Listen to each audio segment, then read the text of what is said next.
संत तुकाराम महाराज असं म्हणतात, आपुलिया हिता जो असे जागता धन्य माता पिता तयाचे, असं म्हणतात ते. जो आपल्या हितासाठी जागरूक आहे त्याचे माता पिता काय आहे? धन्य. चक्क संत आपल्याला स्वार्थ सांगताय, स्वार्थ शिकवताय. ज्याला आपला स्वार्थ कळतो त्याचे माता पिता धन्य आहे आणि त्याच्या संदर्भामध्ये हर्ष वाटतो परमेश्वराला की असा मनुष्य जन्माला आला की ज्याला आपला स्वार्थ कळाला. एक लक्षात घ्या, दारू ही एक रसायन आहे. ती काही घाणेरडी गोष्ट आहे असं काही नाही. फळांपासून काढलेला रस आहे आंबवलेला. महत्वाची गोष्ट तिचा आम्ही तिरस्कारच का करतो? तिरस्कार करतो म्हणून स्वीकार होतो, हे लक्षात ठेवा. एखाद्या गोष्टीला तुम्ही फार महत्व दिलं ना तर तिच्याबद्दल आकर्षण तयार होतं, हे लक्षात ठेवा. अशी बेहोशी काय कामाची जी तुम्हाला जीवनापासून तोडून टाकेल? कॅमेरा चालू आहे, मोबाईल चालू आहे, पण स्टँड बायवर आहे. म्हणजे काय? कुठलंही फंक्शन वापरलं जात नाही, कुठलं ऍप वापरलं जात नाही, कुठलं रोलिंग होत नाही, कॅमेरा रोलिंग नाहीये, त्याचं शटर ऑन ऑफ होत नाहीये, फोटो निघत नाहीये, व्हिडिओ निघत नाही, रेकॉर्डिंग कुठलंच नाहीये. तर असा कॅमेराची बॅटरी किती दिवस टिकेल? काही दिवस टिकेल. आणि तुम्ही रेकॉर्डिंग चालू केलं तर अर्ध्या तासात संपेल, 1 तासात संपेल. म्हणजेच काय हो, जेव्हा ऊर्जा वापरली जाते तेव्हा तिथे काहीतरी क्रिया घडते आणि जेव्हा ऊर्जा वापरली जात नाही ती क्रिया घडूनही न घडल्यासारखी, तशी नोंद नाही. जागरूक मनुष्य हा प्रतिसाद देतो. आपण जीवनामध्ये कुठल्या स्तरावर जगतो आणि त्या स्तरावरचं जागरण आणि त्या स्तरावरची बोध आपल्याला असला पाहिजे. बघा, पूर्वीच्या काही मोबाईल यायचे, त्या मोबाईलमध्ये इंटरनेटची सुविधा नव्हती. त्या मोबाईलवरून तुम्ही स्मार्टफोन सारखी कामं करू शकत नव्हते. जनावरांचं शरीर म्हणजे त्या इंटरनेटची सुविधा नसलेल्या मेंदू सारखं आहे आणि आपलं शरीर, माणसाचं शरीर म्हणजे आत्ताच्या स्मार्टफोन सारखं आहे. त्याच्यामध्ये क्रिएटिव्हिटी करण्याची भरपूर काय आहे? संधी आहे. आणि आपण त्या मेंदूला जनावरासारखा मेंदू बनवण्याचा प्रयत्न करतो. हे किती मोठे शहाणपण आहे. दारू प्यायला माणूस काय करतो? एखाद्या जनावरासारखा खाऊन पिऊन सुस्त पडण्याचा प्रयत्न करतो. ज्यावेळेस एखादा ऍक्सिडेंट होतो, शरीरामध्ये फार मोठे मोठे जखमा होतात, तेव्हा कुठल्याही प्रकारच्या वेदना मेंदूला कळत नाही. हे माहितीये का तुम्हाला? आपण म्हणतो बधीर झालं. काय झालं? बधीर झालं. का बधीर होतं? या प्रकृतीने ती योजना केलेली आहे. तुम्हाला ते तेवढाच त्रास देतात, तेवढ्याच वेदना देतात जेवढ्या तुम्ही सहन करू शकता. त्या सुद्धा आम्हाला नको आहे. मग तुम्हाला झोपवण्यासाठी खूप लोक बसलेले मार्केटमध्ये. तुम्हाला पेन किलरच्या गोळ्या खाऊ घालतील, तुम्हाला भूल देतील, तुम्हाला नशा आणतील. नशेले पदार्थांना इंग्लिशमध्ये काय म्हणतात सर? ड्रग्ज नाव आहे त्याला. हम इतने होशियार है, कितने होशियार है, हमने जहर का नाम दवा रखा है, ड्रग्ज. तुम्ही कुठल्याही जरी मेडिकल मध्ये गेले तर त्याचं नाव काय असतं? Chemist and druggist. लायसन आहे त्यांच्याकडे. Can you imagine? तुम्ही थोडी कल्पना तर करा. ड्रग्जचा शब्द काय आहे? ॲडिक्शन. ड्रग्ज म्हणजे काय? त्याचं तुम्हाला काय होणार आहे? ॲडिक्शन होणार आहे, व्यसन लागणार आहे. लक्षात ठेवा, तुमची व्यसन ते त्याच्या ताब्यात घेणार आहे आणि तुम्हाला परत बाईलासारखं नाचवणार. सगळीकडे बधीर होण्याची व्यवस्था आहे. त्याचं कारण हे लोकच अधीर आहे. तेवढे धीर नाहीये आपल्याकडे. धीर का नाहीये? कारण आपल्याला मरणाची भीती आहे, आपल्याला गमावण्याची भीती आहे. आणि ती भीती काय? कारण तुम्ही शरीराला जीवन समजताय. अधिकाऱ्याने पैसे घेतले सर, 2 लाख रुपये घेतले एखाद्या गरीबाचे, भ्रष्टाचाराने लाच घेतली. तो समोरचा व्यक्ती गरीब असेल, त्याने कुठून पैसे गोळा करून आणले असतील, कसे गोळा करून आणले असतील, त्या सगळ्यांची भावना त्याच्यामध्ये आहे. आणि तो पैसे घेऊन जेव्हा हा अधिकारी घरी जातो, एखादा नेता, अधिकारी किंवा कोणी पण असेल, डॉक्टर असेल, तुम्हाला काय वाटतं? त्याला त्याचा काही त्रास होत नसेल का? म्हणून तर त्याला संध्याकाळी दारू पिल्याशिवाय झोप येत नाही. कारण त्याचा आत्मा त्याला टोचतो. की जागरूकता जर असेल तुमच्यामध्ये तर तुमची चेतना संवेदनशील करते तुम्हाला आणि मग तुम्हाला दुसऱ्याविषयी कळवळा निर्माण होतो, तुमच्या दुसऱ्याविषयी काळजी तयार होते, करुणा तयार होते. ज्याचा आत्मा जिवंत आहे तो समोर अन्याय घडू देणार नाही. संत म्हणतात, आपुलिया हिता जो असे जागता. आपण म्हणजे कोण पहिलं हेच आम्हाला समजलेलं नाही. आपण म्हणजे शरीर नाही, आपण म्हणजे मन नाही, हे आम्हाला कळत नाही. म्हणून आम्हाला जागरूकपणा पण कळत नाही. जागरूक असणं म्हणजे तुमच्या शरीराच्या बरोबर, तुमच्या विचारांच्या बरोबर तुमची चेतना तिथे उपस्थित असणं. आणि चेतना तेव्हाच उपस्थित होईल जेव्हा तुमचे विचार शांत असतात. आता बघा, मार्केटमध्ये कितीतरी लोक आहेत, का 6 महिन्यामध्ये दुप्पट करून देतो, 3 महिन्यामध्ये दुप्पट करून देतो, वर्षामध्ये 5पट करून देतो. अशा लोकांकडे लोक पैसे भरतात. त्याला आतून माहितीये की असे पैसे होत नसतात, तरी पण तो देतो. हा जागरूक आहे का? आणि परत नंतर पैसे बुडवल्यावर बोंबा ठोकतो, आम्हाला लुबाडलं, आम्हाला लुबाडलं. आणि जर मिळाले असते तर तेरी बी चूप मेरी बी चूप. म्हणजे आज आम्ही फुकटची अपेक्षा करतो. किंमत मोजण्याची आमची तयारी नाहीये. का? कारण आम्ही शरीराच्या मनाच्या स्तरावर जगतो. मन जे आहे, बुद्धी फक्त हिशोब करू शकते. बुद्धी न्याय नाही देऊ शकत. बुद्धी न्याय देऊ शकते का? न्याय देण्यासाठी तुमची चेतना जागृत पाहिजे. म्हणजे लाखाचे 12,000 करणे हा पोरखेळच आहे. का होतात बरं हे? जीवनामध्ये आमचं जे काही नुकसान होतं सर, मग ते आर्थिक असेल, सामाजिक असेल, बौद्धिक असेल, मानसिक असेल, नात्यांमधलं असेल, हे नुकसान होण्याचं कारण आपण जागरूक नाही राहत. नंतर आपल्याला पश्चाताप जेव्हा होतो तेव्हा आपल्याला कळतं की ज्यावेळेस ही घटना घडली तेव्हा मी शुद्धीवर नव्हतो. कुठलाच माणूस शुद्धीवर असल्यावर कुठलाच गुन्हा करणार नाही. आपण बेशुद्ध होतो म्हणजे आपण कुठेतरी भावनेच्या आहारी जातो, आपण कुठेतरी मोहाच्या आहारी जातो. माकड कधी शांत बसतो? कधी शांत बसतं माकड? शरीराकडे बघितलं का माकड आठवलं पाहिजे बस. या शरीरामध्ये किती माकड चाळे आहे हे फक्त एकटा असू दे त्याला, फक्त बस. बाकी त्याला पाहणारं कोणी नसू द्या आणि ते एकटा असू द्या घरामध्ये, मग त्या माकडाची चाळी बघायची. हॅलो, प्रत्येकाला माहितीये बाहेर हे किती सभ्यपणे वागतं. खरा माणूस ओळखायचा बाथरूम मध्ये असतो. बाथरूम मध्ये गेल्यावर त्याचं ओरिजिनल असतं, काय असणं असतं. जगाला आपण कसं वेगळं दाखवतो, म्हणजे ढोंग नाहीये का? अंतर्बाह्य जो एक आहे ना तो समाधानाने जगतो, जो अंतर्बाह्य वेगवेगळा आहे तो सतत भीतीमध्ये असतो, हे माझं पितळ उघडं पडतं का काय? जागरूक असणं म्हणजे काय? आपुल्या हिता जो असे जागता, आपलं हित जे आहे, आपलं म्हणजे कोणाचं? शरीराचं नाही, आपलं म्हणजे कोणाचं? मनाचं नाही, मग आपलं म्हणजे त्या चेतनेचं, ज्याला तुम्ही नाव ठेवलेलं आहे.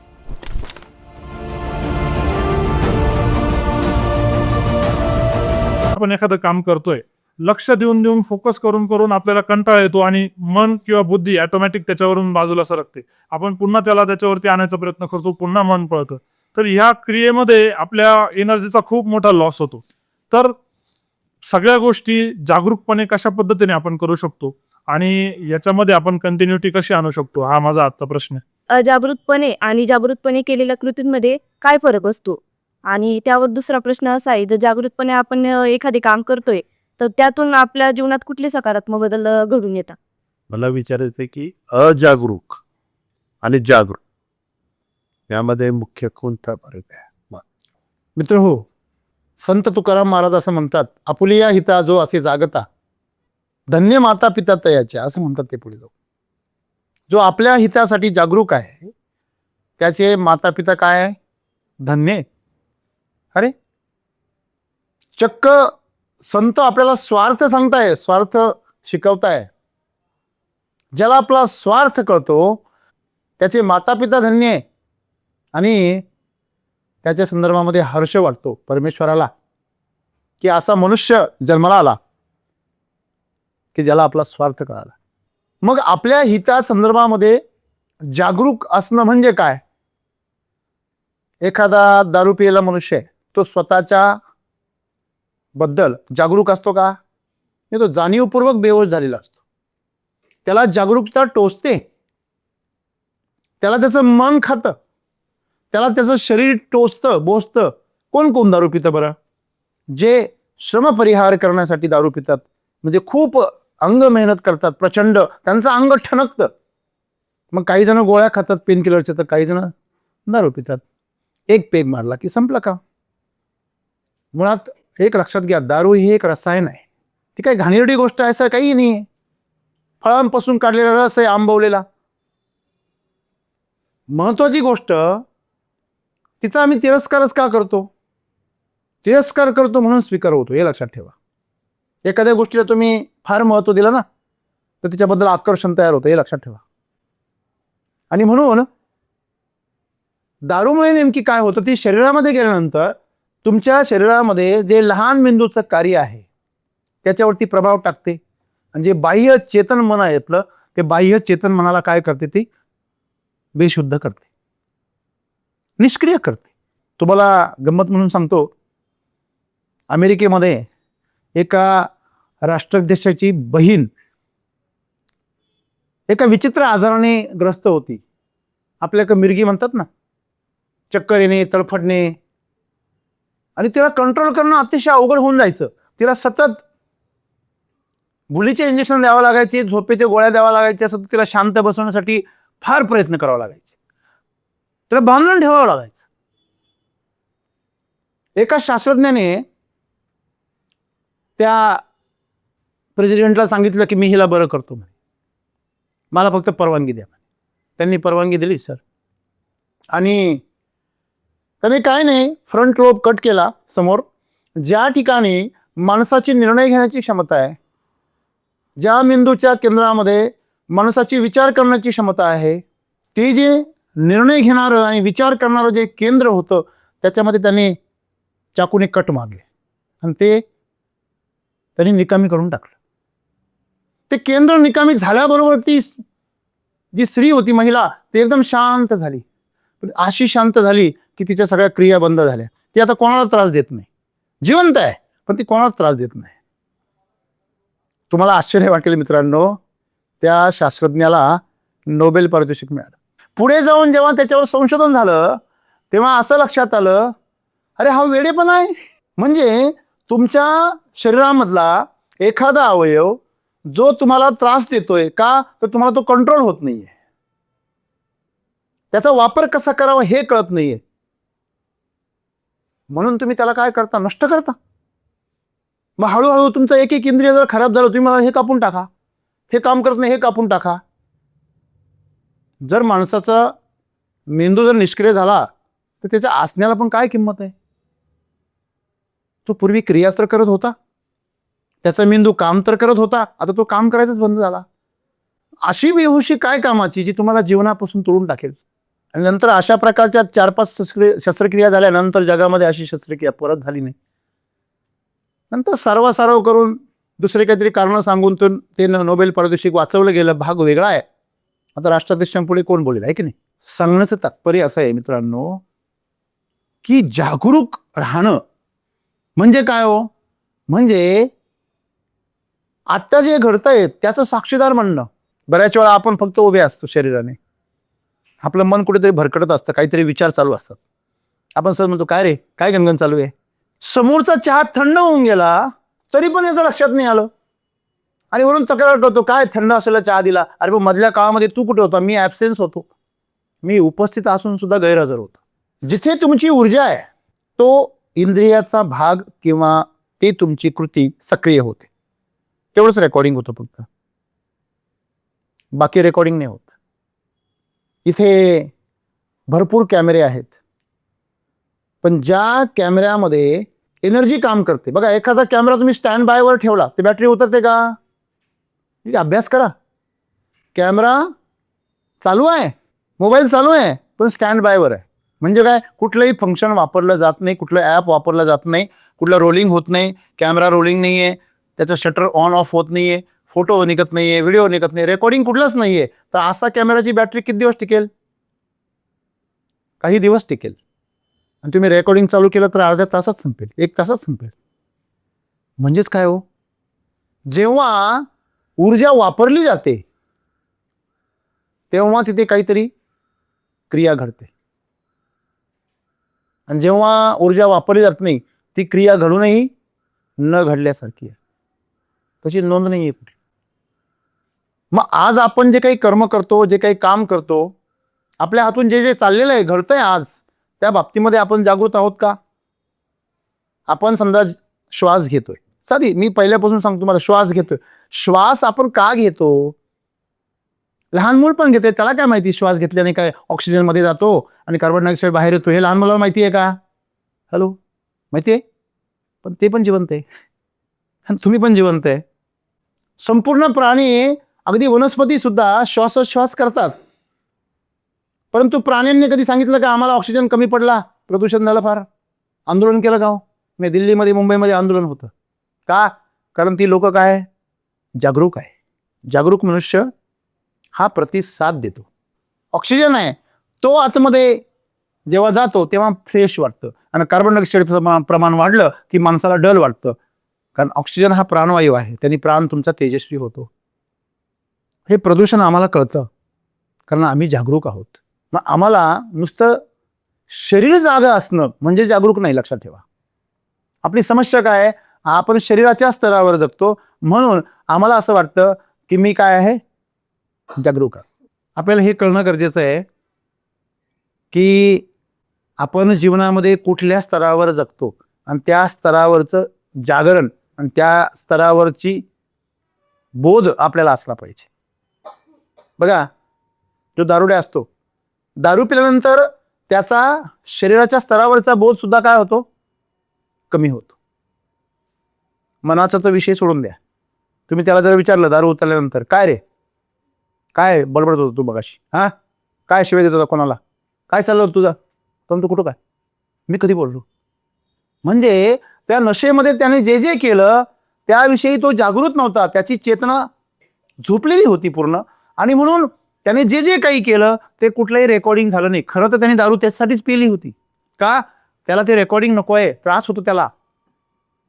मानसिक स्तरावर त्याचे विचार जे आहे ते त्याला टोचतात, कुठला तरी विषय त्याला असा खूप त्रास देतोय. मग तो विषय, त्याचा जो विषय आहे तो विषय त्याला त्रास देतोय, आणि म्हणून तो विषय विसरण्यासाठी तो स्वतःच्या मेंदूला काय करतो, निष्क्रिय करतो काही काळासाठी.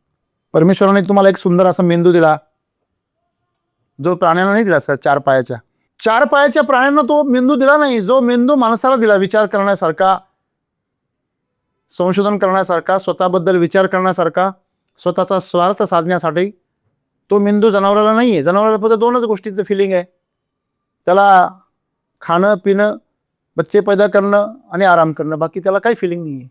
तुम्ही जनावरापुढे डान्स केला त्याला मजा वाटते का? असं मनोरंजन तुम्ही त्याच्यापुढे समजा व्हिडिओ लावला एखादा कार्टूनचा, त्याला मजा वाटते का? त्याला मनच नाही, तर मनोरंजन करण्याचा काही संबंधच नाही आहे. त्याला फक्त तण आहे, त्याला फक्त शरीर आहे, तो शरीराच्या स्तरावर जातो. त्याला जो मेंदूचा छोटासा भाग आहे ते शरीर चालवण्यासाठी पुरतं ते मेंदू आहे त्याच्याकडे. पण माणसाचा जो मेंदू आहे या शरीराच्या पलीकडेही विचार करण्याचा त्याच्यामध्ये क्षमता आहे त्या मेंदूमध्ये. बघा, पूर्वीच्या काही मोबाईल यायचे, त्या मोबाईलमध्ये इंटरनेटची सुविधा नव्हती. हॅलो, त्या मोबाईलवरून तुम्ही स्मार्टफोनसारखी कामं करू शकत नव्हते. जनावरांचं शरीर म्हणजे त्या इंटरनेटची सुविधा नसलेल्या मेंदूसारखं आहे, आणि आपलं शरीर, माणसाचं शरीर म्हणजे आत्ताच्या स्मार्टफोनसारखं आहे. त्याच्यामध्ये क्रिएटिव्हिटी करण्याची भरपूर काय आहे, संधी आहे. आणि आपण त्या मेंदूला जनावरासारखा मेंदू बनवण्याचा प्रयत्न करतो. हे किती मोठे शहाणपण आहे.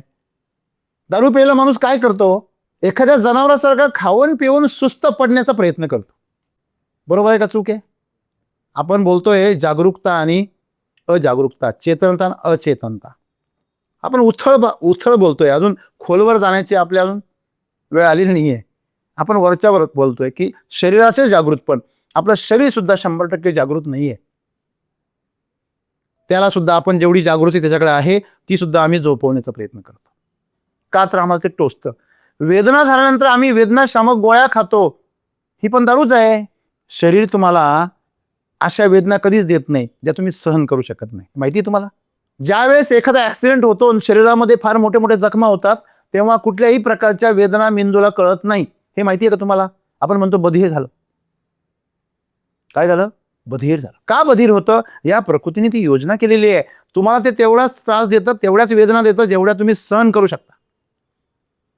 त्या सुद्धा आम्हाला नको आहे.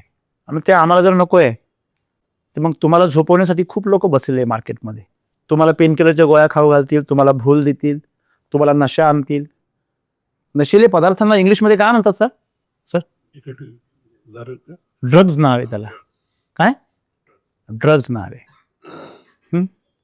हम इतने होशियार है, कितने होशियार है, हमने जहर का नाम दवा रखा है, ड्रग्ज. तुम्ही कुठल्याही जरी मेडिकलमध्ये गेले तर त्याचं नाव काय असतं? Chemist and druggist. लायसन आहे त्यांच्याकडे. Can you imagine? तुम्ही थोडी कल्पना तर करा. आणि ड्रग्जचा शब्द काय आहे? ॲडिक्शन. ड्रग्ज म्हणजे काय? त्याचं तुम्हाला काय होणार आहे? ॲडिक्शन होणार आहे, व्यसन लागणार आहे. लक्षात ठेवा, तुमची व्यसन ते त्याच्या ताब्यात घेणार आहे आणि तुम्हाला परत बाईलासारखं नाचवणार आहे. तुम्हाला काय वाटलं की निकोटीन किंवा त्याच्यामधलं ब्राऊन शुगर असेल, हेरोईन असेल, बरेचसे अशा प्रकारचे नशिले पदार्थ आहे, त्या पदार्थांमध्ये तुम्हाला नशा आणण्याची काय क्षमता आहे? बाकीच्या औषधांमध्ये नाही आहे का? सगळ्या औषधांमध्ये. औषधं ही तुमच्या शरीराला बधीरच करतात. हॅलो, पेनकिलर काय करते? तुमच्या मेंदूचं आणि त्या अवयवाचं कनेक्शन काय करते? तोडते. तोडफोड करून दुसरं काय करतं सायन्स? आणि म्हणून ड्रगिस्ट शब्द लक्षात ठेवा. म्हणजे सगळीकडे बधीर होण्याची व्यवस्था आहे. त्याचं कारण हे लोकच अधीर आहे, तेवढे धीर नाही आहे आपल्याकडे. धीर का नाही आहे? कारण आपल्याला मरणाची भीती आहे, आपल्याला गमावण्याची भीती आहे. आणि ती भीती काय? कारण तुम्ही शरीराला जीवन समजताय. जागरण जे आहे आमचं, तुम्ही जागरूकपणे का बरं काही गोष्टी करत नाही? कारण तुम्ही जागरूक असण्यासाठी तुमचा आतमधली चेतना त्या ठिकाणी काय असायला पाहिजे? सक्रिय असायला पाहिजे. आमची चेतना आम्ही जेवढी निद्रिस्त ठेवता येईल तेवढा प्रयत्न करतो. मला सांगा, एखाद्याने अधिकाऱ्याने पैसे घेतले सर, 2 लाख रुपये घेतले एखाद्या गरीबाचे, भ्रष्टाचाराने लाच घेतली. तो समोरचा व्यक्ती गरीब असेल, त्याने कुठून पैसे गोळा करून आणले असतील, कसे कसे गोळा करून आणले असतील, त्या सगळ्यांची भावना त्याच्यामध्ये आहे. आणि तो पैसे घेऊन जेव्हा हा अधिकारी घरी जातो, एखादा नेता, अधिकारी किंवा कोणी पण असेल, डॉक्टर असेल, तुम्हाला काय वाटतं? तेव्हा त्याचा काही त्रास होत नसेल का? म्हणून तर त्याला संध्याकाळी दारू पिल्याशिवाय झोप येत नाही. कारण त्याचा आत्मा त्याला टोचतो, त्याचं अंतकरण त्याला टोचतं की बापरे तू काय केलंस. हळूहळू त्याने व्यसनाची अशीच सवय लावलेली असते की नंतर त्याला टोचायचं सुद्धा बंद होतं. तो आपल्या मनाला मारून टाकतो, आपल्या आत्म्याला दाबून टाकतो. आणि अशा प्रकारची माणसं आजकाल समाजामध्ये तयार होत आहे. असा मेलेला समाज. विचार करा, फुलनदेवी का तयार झाली? तिने 22 कोण होते ते ठाकूर, हा, त्या 22 यादवांना तिने रांगेत उभं करून गोळ्या घातल्या. हे आम्हाला माहिती आहे. पण त्याच गावामध्ये त्याच 22 ठाकूरांनी तिला पूर्ण गावामध्ये नग्न करून तिच्यावर बलात्कार केले. हे मात्र जगाला माहिती नाही आहे. कारण तेवढी संवेदनशीलता आपण टिकवलीच कुठे आहे? लक्षात येते का तुमच्या? सांगण्याचं तात्पर्य असं आहे की जागरूकता जर असेल तुमच्यामध्ये तर तुमची चेतना संवेदनशील करते तुम्हाला. आणि मग तुम्हाला दुसऱ्याविषयी कळवळा निर्माण होतो, तुमच्या दुसऱ्याविषयी काळजी तयार होते, करुणा तयार होते. ज्याचा आत्मा जिवंत आहे तो समोर अन्याय घडू देणार नाही, लक्षात ठेवा. म्हणून आपण आपल्या आत्म्याला काय करतो? दाबून टाकतो. साहस कोणाकडे असतो? ज्याला मरणाची भीती नाहीये, जे इथं दुखलं तरी डॉक्टर पळतं. का हो? नाही, आज तब्येत बरी नाही. सर काल काय हो नाही आले? म्हणे तब्येत बरी नव्हती. म्हटलं तू तर बरा होता ना. तो हसतो माझ्याकडे बघून. त्याला आजपर्यंत नाही कळलं सर नेमकी काय म्हणताय. तब्येत कोणाची बरी नव्हती? हॅलो, शरीराची. तू तर बरा होतास ना. तब्येत बरी नव्हती हे तुला कळतं म्हणजे तुझ्या आतमध्ये कुणीतरी ठीक आहे म्हणून त्याला कळलं की बरी नाहीये. आता जी जर स्वतःच बरी नसेल ती कसं काय कळेल मला बरी नाहीये ते? सर, ज्याला दुःख झालेलं आहे तो सांगेल का मला दुःख झालंय? दिसेल ते आपोआप दुःखामध्ये, तो बोलू पण नाही शकणार. ज्याला खरोखर दुःख झालंय अतिव, तो सांगू शकतो का मला दुःख झालंय? हॅलो, जरा विचार करा ना. एखादा माणूस मेला, तो म्हणतो का मी मेलो आता? एखादा मेलेला माणूस आहे तो सर सांगेल का तुम्हाला उठून ए गपरे आता मी मेलोय, नको काही बोलू, हा आता मला निवांत जळू दे तरी? ओ शरीर तर जळतंय ना, शरीर तर आहे ना, मग तुमचं मेलं कोण? कधी विचार करा ना. तुम्ही ज्याला जाळायला घेऊन चालले तेच तर एवढे दिवस तुम्ही तुमच्या अवतीभोवती उड्या मारत होतं, त्याचंच तुम्ही कौतुक करत होते, त्यालाच कपडे घेत होते, त्यालाच तुम्ही टोपी टॅवेल घेत होते, त्यालाच तुम्ही साडी घेत होते, त्यालाच तुम्ही खायला प्यायला आणत होते, त्याच शरीराला ते तिथंच पडलेलं आहे. मग आता का नाही तुम्ही आता आणलेले कपडे जळतायत त्याच्याबरोबर? संत म्हणतात आपुलिया हिता जो असे जागता. आपण म्हणजे कोण पहिलं हेच आम्हाला समजलेलं नाही. आपण म्हणजे शरीर नाही ना, आपण म्हणजे मन नाही हे आम्हाला कळत नाही. म्हणून आम्हाला जागरूकपणा पण कळत नाही. जागरूक असणं म्हणजे तुमच्या शरीराच्या बरोबर तुमच्या विचारांच्या बरोबर तुमची चेतना तिथे उपस्थित असणं. आणि चेतना तेव्हाच उपस्थित होईल जेव्हा तुमचे विचार शांत असतात. पाणी जर ढवळलं, एखादं गढूळ पाणी आहे तर तळ दिसतो का? तळामध्ये काय आहे? हिरा पडलेला आहे. पण तुम्हाला तो जर हिरा सापडायचा असेल तर पाणी शांत होणं गरजेचं आहे. ते पाणी म्हणजे तुमचे मन आहे. मन वढाय वढाय उभ्या पिकातलं ढोरं, किती हाकला हाकला फिरी येतं पिकावर. असं आहे, मनाला किती हाकला. तुम्ही मगाशी म्हटले का सर मन एका ठिकाणी स्थिरच होत नाही, ते मध्ये मध्ये इकडं तिकडं धावतं. त्याचं कामच ते सर. तुम्ही अशी अपेक्षा करताय का वानरांनी मस्तपैकी पूजा करावी, नमस्कार घालावा, दंड बैठका घालाव्या, प्राणायाम योगा करावा? माकड नाही करत असं कधी. हॅलो, ते चाळे करत असतं. हो, तुम्ही त्याला काही पण करायला ते चाळे करत.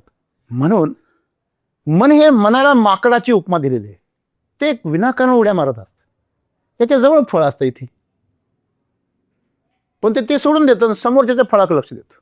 त्याला स्वतः काय करतो ह्याच्याकडे नाही, समोरचं काय करतो ह्याच्याकडे जास्त इंटरेस्ट असतो. बघा तुम्ही ऑब्झर्वेशन करा. म्हणजे आपण एक लक्षात ठेवलं पाहिजे का जागृती जी आहे ती शरीराच्या स्तरावर कधीच होऊ शकत नाही, मनाच्या स्तरावर पण नाही होऊ शकत. ती तुमच्या चेतनेच्या स्तरावर होते, कारण चेतनाच जागृत असते. सर लाईट नसेल तर हा पंखा काय करेल? फिरवा ना हाताने, तुम्ही हाताने फिरवा. एका राजाने घोषणा केली, अरे फार उन्हाळा वाढलेला आहे, यावर्षी दुष्काळ पडलेला आहे, की आपल्या राज्यामध्ये खूप उकाडा वाढलेला आहे. असा कुणीतरी कलाकार असेल का ज्यांनी पंखा बनावा जो स्वस्तामध्ये सगळ्यांना मिळेल. एका कलाकाराने पंखा बनवला आणि 10 पैशात पंखा हो त्या काळामध्ये, जुन्या काळामध्ये. मिनिमम पंखा बनवायला त्या काळामध्ये तरी म्हटलं तरी 10-20 रुपये खर्च यायचा ना. याने किती पैशात पंखा बनवला? 10 पैशात. तुम्ही जे जुन्या काळातले पंखे पाहिले असतील ना, असे धरायचे ना, असे हलवायची. यंत्राचा शोध लागलेला नव्हता, मग हेच यंत्र काम करायचं असं हाताचं. तर एका कलाकाराने पंखे बनवले आणि वाटले 10 पैशामध्ये. सगळी जनता खुश, राजा खुश. दुसऱ्याच दिवशी लगेच तक्रारी, सगळ्या प्रजेच्या तक्रारी. म्हणे राजे आम्हाला फसवलं गेलं, आम्हाला फसवलं. त्याला बोलवलं राजाने. काय रे म्हणे, सगळ्यांना फसवलंस तू? म्हणे महाराज कुठे फसवलं?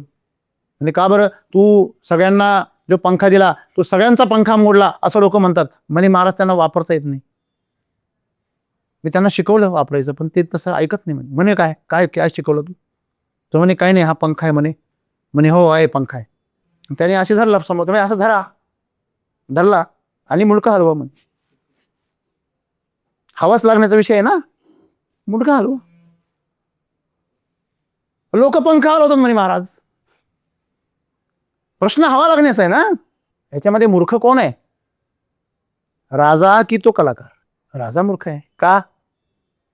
एखाद्या वस्तूला जेवढी किंमत गरजेची आहे तेवढी किंमत खर्च करावीच लागते. जेव्हा शेतकऱ्यांना कमी खर्चामध्ये गायीकडनं नुसतं दूध मिळतं आणि तो खर्चच करत नाही, तेव्हा तो म्हणतो माझी गाय किती भारी.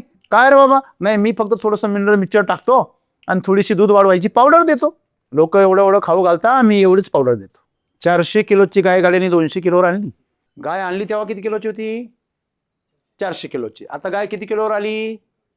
दरवेळेस यांनी पाणी मिसळून आतली चरबी आणि हाडं वितरून बाहेर काढली. याला तो काय नाव देतो? दूध. त्यातून त्याला काय मिळतं? पैसे. शेतकरी स्वतः अज्ञानपणामध्ये, झोपेमध्ये दूध व्यवसाय करतो. अहो कुठेतरी ढीक झाला म्हणजे कुठेतरी खड्डा झालाच ना. मग तो खड्डा गाईच्या पोटात होणं चांगलं आहे का? तो मातीत झाला तर होऊ द्या ना. गाईच्या पोटात होऊन चांगलं चालेल का? पुढच्या वेळेस ती माझ्यावर पण येणार, पुढच्या वेळेस ती उलटणार, तिला विविध प्रकारचे रोग होणार, त्वचेचे विकार होणार.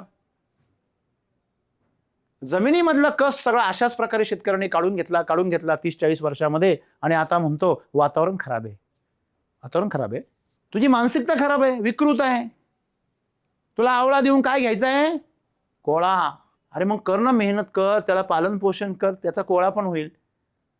पण तुला आज आत्ता ताबडतोब जादू पाहिजे, तुला लॉटरी पाहिजे ना. बरोबर आहे. आणि म्हणून माणसांना मोह आहे, लोभ आहे. त्याला माहिती आहे का 1 रुपयाचं एका वर्षात 10 रुपये कुठल्याच बँकेत होत नाही. हॅलो, दुप्पट नाही होत तर सर 10 रुपये होतात का? आता बघा मार्केटमध्ये कितीतरी लोक आहेत का 6 महिन्यामध्ये दुप्पट करून देतो, 3 महिन्यामध्ये दुप्पट करून देतो, वर्षामध्ये 5 पट करून देतो. अशा लोकांकडे लोक पैसे भरतात. त्याला आतून माहिती आहे की असे पैसे होत नसतात, तरी पण तो देतो. हा जागरूक आहे का? आणि परत नंतर पैसे बुडवल्यावर बोंबा ठोकतो, आम्हाला लुबाडलं, आम्हाला लुबाडलं. आणि जर मिळाले असते तर तेरी भी चूप मेरी भी चूप. म्हणजे आज आम्ही फुकटची अपेक्षा करतो, किंमत मोजण्याची आमची तयारी नाही आहे. का? कारण आम्ही शरीराच्या मनाच्या स्तरावरच जगतो. मन जे आहे, बुद्धी फक्त हिशोब करू शकते, बुद्धी न्याय नाही देऊ शकत. बुद्धी न्याय देऊ शकते का? न्याय देण्यासाठी तुमची चेतना जागृत पाहिजे. आपण पोरखेळ कशाला म्हणतो? पोरखेळ कशाला म्हणतो? तिथे शहाणपण नसतं, त्याला काय म्हणतो आपण? पोरखेळ म्हणतो. स्वयंपाक करायला गेला आणि खिचडी करायला गेला आणि खीर करून ठेवली, चपात्या करायला गेला आणि धिरडं काढून ठेवलं. कळतंय का तुम्हाला सर? हे पोरखेळ आहे ना. म्हणजे लाखाचे 12,000 करणे हा पोरखेळच आहे. का होतात बरं हे? जीवनामध्ये आमचं जे काही नुकसान होतं सर, मग ते आर्थिक असेल, सामाजिक असेल, बौद्धिक असेल, मानसिक असेल, नात्यांमधलं असेल, हे नुकसान होण्याचं कारण आपण जागरूक नाही राहत. नंतर आपल्याला पश्चाताप जेव्हा जेव्हा होतो तेव्हा आपल्याला कळतं की ज्यावेळेस ही घटना घडली तेव्हा मी शुद्धीवर नव्हतो.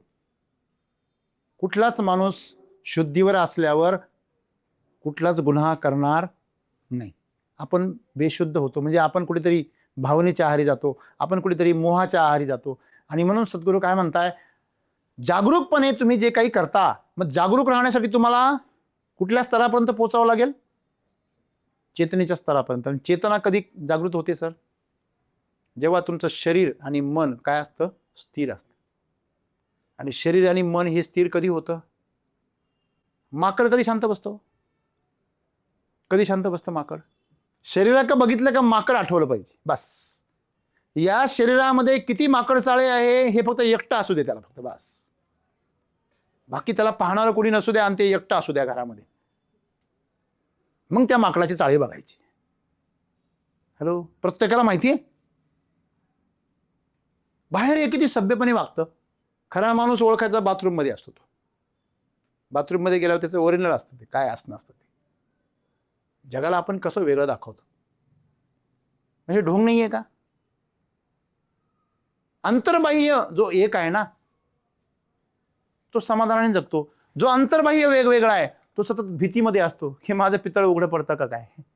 आलं लक्षामध्ये? म्हणून नेहमी पारदर्शक असणं, सत्य असणं गरजेचं आहे. आणि म्हणून मी तुम्हाला जे सांगितलं की शरीराच्या स्तरावर आम्ही जे जीवनाचा आज अनुभव घेतोय, प्रत्येक गोष्ट शरीरासाठीच करतोय आणि म्हणून आम्ही जागरूक नाही राहत. शरीर शेवटी भोगासाठीच आहे सर. ते काहीतरी भोगच मागणार आहे ना शरीर. आणि दुसरं मन आहे. मनामध्ये तर कालच आपली चर्चा झाली भरपूर. मन जे आहे हे दोन्ही तुम्हाला मिळालेले साधन आहे, पण ते तुमच्या जीवनाचा आनंद घेत आहे. आपण ड्रायव्हर गाडीवर ठेवला आणि तोच आपली गाडी वापरतोय. हा पठ्ठ्या पैसे कमावतोय, त्याने गाडीवर ड्रायव्हर ठेवला आणि काहीही जरी कार्यक्रम असला तो म्हणतो मला वेळ नाही, मीटिंगमध्ये आहे. मग बायकोला सांगतो ड्रायव्हरला घेऊन जा. असं बऱ्याच वेळा ड्रायव्हरला घेऊन जा म्हणतो. एक दिवस ड्रायव्हरच बायकोला घेऊन जातो. नुसतं बायकोला नेत नाही, प्रॉपर्टी सहित घेऊन जातो. त्याच्यामध्ये ना बायकोचा दोष आहे ना ड्रायव्हरचा दोष आहे. तो त्याच्या लायकीप्रमाणे वागला. आणि स्त्रीला काय पाहिजे हो? सहवास पाहिजे, सुरक्षा पाहिजे, बस. तिला काय घेणं नाव मान सन्मान, तिला काही घेणं नाही. तिचा त्याच्यामध्ये दोष नाही. निसर्गाने तिला तसंच बनवलंय. दोष या पठ्ठ्याचा आहे. कळतं का तुम्हाला? मग जागरूक आहे का? मग पैशामध्ये त्याचं जीवन होतं का? नाही. मग जागरूक असणं म्हणजे काय? आपुलिया हिता जो असे जागता. आपलं हित जे आहे, आपलं म्हणजे कोणाचं? शरीराचं नाही. आपलं म्हणजे कोणाचं? मनाचं नाही. मग आपलं म्हणजे त्या चेतनेचं, ज्याला तुम्ही नाव ठेवलेलं आहे. हा, गणपतराव गेले, अहो काशीला नाही हो, वर गेले. हा, काय सांगता? हो. आणि गावाकडे जाऊन बघतोय तर ते तसेच पडलेले आहे खाली. ज्याला गणपतराव म्हणता तो तुम्ही तिथंच पडलेला आहे. मग गणपतराव गेले कसं काय म्हणता हो? म्हणजे गणपतराव ते आहे जे त्याच्या आतमध्ये जिवंत होते. मग तिला चेतना असं म्हणतात. बरोबर आहे ना? मग ती जी चेतना आहे ती जागरूक असणं, याला म्हणायचं जागरूक.